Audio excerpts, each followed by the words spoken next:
لاہور میں موجود نواز شریف کی رہائش گاہ کو ریونڈ محل کہا جاتا ہے۔ یہ نواز شریف کی والدہ کے نام پر ہے۔ ریونڈ محل کا احاطہ 1700 ایکڑ یا 13,600 کنال ہے۔ ملحقہ خریدی گئی زمین بھی شامل کی جائے تو 25,000 کنال سے زائد بنتی ہے۔ یہاں جانے کے لیے ایک خصوصی گیٹ بنایا گیا ہے جس پر نواز شریف کی والدہ بیگم شمیم شریف اور بیٹی مریم نواز کے نام بڑے بڑے حروف میں کندہ کیے گئے ہیں۔ شاہی رہائش گاہ میں 3 باورچی خانے، 3 ڈرائنگ روم، 1 سوئمنگ پول، 1 مچھلی فارم، 1 چھوٹا سا چڑیا گھر اور 1 جھیل شامل ہے۔ اس علاقے میں میاں شریف نے جو زمین خریدی اس کو قومی خزانے سے پیسے خرچ کر کے جدید سہولیات سے آراستہ کیا گیا۔ اس رہائش گاہ میں تقریباً 1500 ملازمین کام کرتے ہیں جن کی مجموعی ماہانہ تنخواہ کروڑوں روپے بنتی ہے۔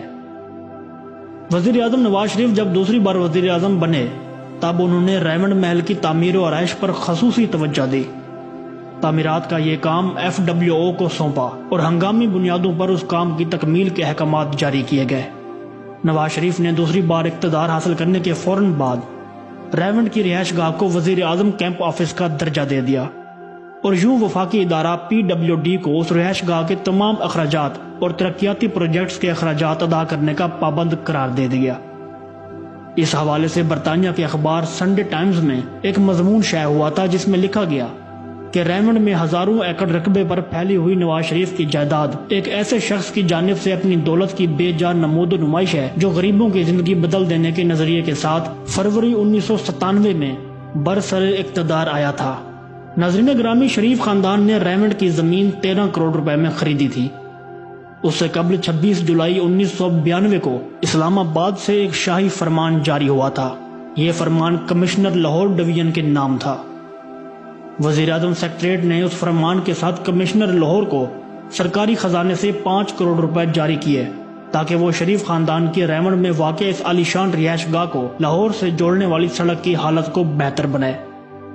اور اس کے بعد فوراً ایک اور حکم نامہ جاری ہوا اور ساتھ ہی مزید رقم بھی جاری کر دی گئی۔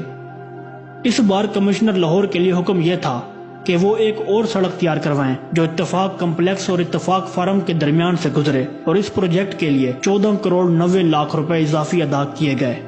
بہت شروع کے اقدام کے طور پر PWD کی طرف سے رہائش گاہوں اور وزیر اعظم کیمپ آفس کی تزئین و آرائش کے لیے 8 کروڑ روپے کی سمری وزیر اعظم ہاؤس کو بھیجی گئی جو چند لمحوں میں منظور ہو کر وزارت خزانہ کے پاس پہنچ گئی، اور اگلے 24 گھنٹوں میں اس شاہی رہائش گاہ پر ترقیاتی کام شروع ہو چکا تھا۔ یہ ایک طرح سے وزیر اعظم ہاؤس کی طرف سے کھلی جارحیت تھی کیونکہ ریاستی قوانین کے مطابق کسی کیمپ آفس پر مستقل نوعیت کی کوئی تعمیرات نہیں کی جا سکتی، لیکن ان تمام قوانین اور ضوابطوں کو رون دیا گیا۔ بعد ازاں ایک شاہی فرمان کے ذریعے سوئی نادرن گیس کو شریف فارم سے احکامات موصول ہوئے۔ پہلا حکم نامہ یہ تھا کہ مذکورہ محکمہ فوری طور پر مرکزی گیس پائپ لائن کو شریف فارم سے منسلک کر دے اور اس کام میں کسی نوعیت کی تاخیر نہیں ہونی چاہیے۔ اس موقع پر خصوصی طور پر اہتمام کیا گیا کہ گیس کی سپلائی کے ساتھ کسی دوسرے کو کنیکشن نہ دیا جائے۔ مقامی لوگوں نے اس سہولت سے فائدہ اٹھانے کی کوشش کی لیکن ان کی درخواستوں کو واپس کر دیا گیا۔ ایک محتاط اندازے کے مطابق گیس پائپ لائن کی اس تنصیب پر قومی خزانے سے 7 کروڑ روپے، جو کہ آج کل کے 70 کروڑ روپوں کے برابر ہیں، خرچ کیے گئے۔ وفاقی محکموں سے بھاری رقم وصول کرنے کے بعد دوسرا مرحلہ پنجاب حکومت کی طرف سے شروع ہوا۔ وزیر اعظم کے بھائی میاں شہباز شریف نے ضلع کونسل لاہور کو ایک حکم جاری کیا جس میں کہا گیا تھا کہ ضلع کونسل فوری طور پر 20 فٹ کارپیٹڈ سڑک تیار کروائے جو شریف فارم کے درمیان سے گزرے۔ فوری طور پر بھاری اخراجات کے بعد شہباز شریف کے حکم کی تعمیل کرتے ہوئے ضلع کونسل نے ایک شاندار سڑک تعمیر کرا دی۔ اس کے بعد ایک اور حکم نامہ جاری ہوا جس کے مطابق ضلع کونسل لاہور نے اڈا پلاٹ ریونڈ سے شریف فارم تک نہر کے دونوں کناروں پر سڑک کو شریف فارم تک پہنچا دیا۔ ریونڈ فارم پر قومی خزانے کے بے تحاشا اصراف سے صرف فارم کے لیے ترقیاتی کام تو جاری رہا لیکن قریبی دیہات کو یکسر نظر انداز کر دیا گیا۔ صرف شریف فارم کو مختلف بڑی سڑکوں سے جوڑنے کے لیے جو سڑکیں بنائی گئیں اس پر 32 کروڑ روپے خرچ ہوئے، لیکن 7 ملحقہ دیہات میں اینٹوں سے بنی ہوئی سڑکیں بھی نہ تھیں۔ اور غریب کسان کچے راستوں سے اپنی زرعی مصنوعات منڈی تک پہنچانے پر مجبور تھے۔